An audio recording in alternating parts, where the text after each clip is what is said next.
The murder of Madeline Soto, something we've been talking about now since the beginning of the year, and this horrible, horrible act was committed. The allegations are against Stephan Sterns, the boyfriend of Madeline's mom, and it doesn't just reside with murder. It also includes acts of rape, of sexual violence against a child. She just turned 13 years old, and there's a litany of photographs and videos in the phone of Stephan Sterns going back years. That's how initially he was charged, and now, of course, faces the death penalty for first-degree murder. Joining me to discuss, Eric Faddis, defense attorney and former prosecutor. Jailhouse letters and calls. I want to talk about that with this part of the case because, yeah, we got some interesting communications between mom and Stefan, and there's a level of cognizant dissidence here, but I'm wondering if there's more knowledge here on the part of mom. How do you advise your clients when they're going to be in prison in terms of communicating with their families? Is it anything like this? Right, Tony, I'm telling you that this is the most maddening thing as a defense attorney. Yeah. You emphasize so firmly, hey, look, they're going to be listening to the jail calls. They're going to be monitoring your mail. They're going to be monitoring your email, and they're going to nitpick little things that they can use against you in your case. So don't have communications about the case on those mediums. And then lo and behold, in this case, Stefan, there's an email from the mother that is incriminating, surely, and that also sort of brings the Stephan Sterns' mother into the fold as a potential witness here. And so this thing is sort of growing. The tentacles of this, horrible tragedy with Madeline Soto are beginning to come far-reaching and bringing in other folks. I think a lot of us have had moments in life where it's like, "Mom, don't say that." What? I was just and I'm wondering. I mean, this is like the ultimate one. I'm going to read a portion of the letter that his mom had sent him, and it says, "I keep thinking about how you would not ever rat out a friend. It really made me mad, and I felt like you valued them over us when you let them get away with stuff. Don't be doing that again. We all know, redacted." I'm going to assume she's talking about Jen Soto here. This is conjecture. We don't know. Was heavily involved in this, and I am disgusted that she is free and you are not when this is not all your fault. What the hell does mom know? And why does she know it? Is the other question here. Yeah, there's going to be the moment after law enforcement found that. I imagine within 30 minutes there were detectives and/or FBI agents at the mother's door, ready to grill her on what secret inside information she might have. And yes, the way the email reads, it implicates a woman clearly, and it seems to suggest that it's Jen Soto. We don't know for sure, but if so, that means that Jen Soto has what a lot of people suspected, which could be significant involvement in this death and abuse. What I find to be really disturbing is it seems mom had knowledge that these things were like going on and was like, well, we know it's not all your fault, but I think it would be it's not your fault if she believes her son's innocent. Not all. That's a key all in a sentence right there. Um, and I kind of go back to, okay, what's the recipe that made Stefan Sterns? Well, here's the main ingredient, mom.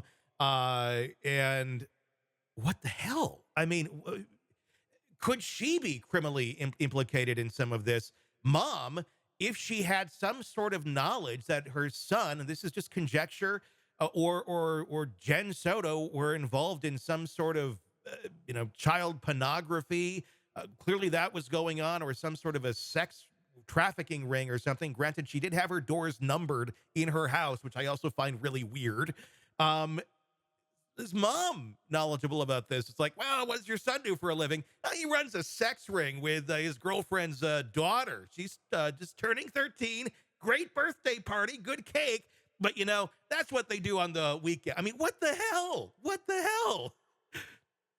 It's so bizarre to think that, someone in good conscience could possess this information, knowing there's ongoing abuse of a 13-year-old, and just do nothing. to just let that child suffer, and not only suffer but ultimately die. There's been kind of a trend in the law where someone has knowledge of something horrible that's going to happen, and they have the opportunity to intervene, and they do nothing, and then a person dies. Sometimes the individual with that knowledge can be prosecuted for involuntary homicide or obstruction or other charges. I mean, the only thing that I mean, it's not. I mean, it's logical because it's horrible human behavior. But obviously, if this is just conjecture, if there was abuse from mom or whoever in that family towards Stefan as a child, which if I was a betting man, I would say there probably was. Considering what he was into, that doesn't kind of come out of nowhere. But again, it's just conjecture. She's innocent, and he is too until proven guilty. But it does really make you wonder what the hell that life was like with mom coming out and saying this and being so just disconnected from reality. She ends the letter, well, I'm off to feed the curly ones now. I'm assuming dogs. Loves, hugs, and prayers now, and every day and night, mom. I mean, what? Right. Yeah, we shift from this like nefarious knowledge of some kind of horrible goings on and abuse and what have you to, yeah, I'm going to go feed the pups now. It just seems like you said, kind of uh, detached from reality. Yeah. Why isn't Jen Soto facing charges yet? I think a lot of people are asking that question, and folks thought perhaps charges would have come, weeks, if not months before now. I can't tell if the government is slow playing it and just gathering evidence, if they are trying to enlist Jen Soto for cooperation against Stephan Sterns, or if they simply just don't have the evidence to prove her involvement. It's a little up in the air now, but with this letter from Stephan Sterns' mom, that adds to the or increases the likelihood that Jen Soto would be charged. I think a lot of us are concerned that if she is cooperating with the government, that it's going to be one of those situations where she gets off very lightly. I mean, what is? I mean, is there kind of a tipping point where, look, we're going to let you off as long as you cooperate with us, versus we're going to go light on you, because and you were clearly involved in these sort of things. Again, she's innocent, has not been charged with anything. All conjecture. We're just basing this on what evidence exists. But is there a line there? Or is it really kind of respective of each case where they say you're free, just keep singing, or you're a really horrible person and did a lot of these things, but you're helping us as well, so less charges. I don't know. There's no bright line rule. It's usually a case by case basis. It reminds me of a case. I think it was Montgomery, Yeah, Kayla Montgomery. where Yep. essentially the mother and father had varying degrees of involvement.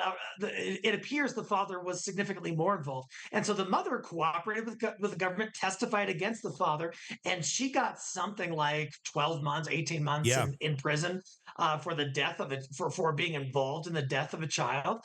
And I could see this kind of a case going that direction. that is so disturbing. That, I mean, if she's Yeah. involved anywhere near the level that Kayla Montgomery was, which we all watched that, we talked about it too when that was happening. It would just be, I mean, it's a miscarriage of justice, but I guess it's kind of that trade off of, is she going to reveal more than just about Stefan? Because I mean, these sort of things, you know, typically there's more involved if you're trafficking a child, and again, you have the numbers on your door. Totally. And I've got to imagine on top of that, the digital footprint with some of these alleged like child pornography and the transfers and the distributions and things like that. Even with encryption, even with trying to cover that up, there are digital forensics that can sometimes uncover who was involved. And oftentimes it's a web. It's a web of people. It's not just like two individuals at their home. This is more of a large scale operation, and so I'll be interested to see who else could be implicated. That's what's scary about this and so sad. I mean, again, this is complete conjecture, but I'm wondering if she was almost like it sounds horrible, like the madam of some sort of a fucked up sex ring at her house with her daughter, and Stefan's part of it. And there's these pictures, how she's not aware of this. She's encouraging him to go sleep and cuddle with her daughter. There's just so much off about all of this that just leads you to go, this is horrible. The digital footprint we've now seen a bit from Stefan. At least we know about the pictures and the images and the videos, but we don't know about the text messages yet. That's going to be extremely revealing, I think, as this continues.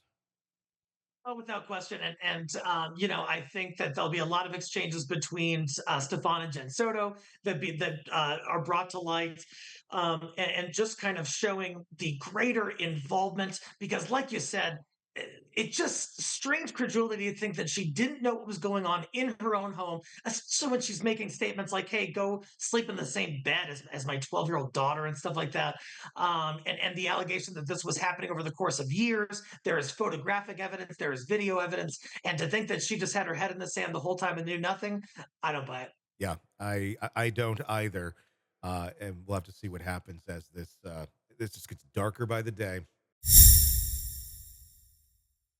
Hey, thanks for checking out the video. Be sure to follow us wherever you download podcasts, and especially Apple Podcasts, where you can get advanced episode and premium content on our premium channel right there. Also, be sure to follow us on social media so you don't miss any breaking updates on the stories that matter to you most. We're on TikTok, X, Instagram, Facebook. Just search Hidden Killers Podcast with Tony Brueski, and you'll find us right there. Again, thanks for watching.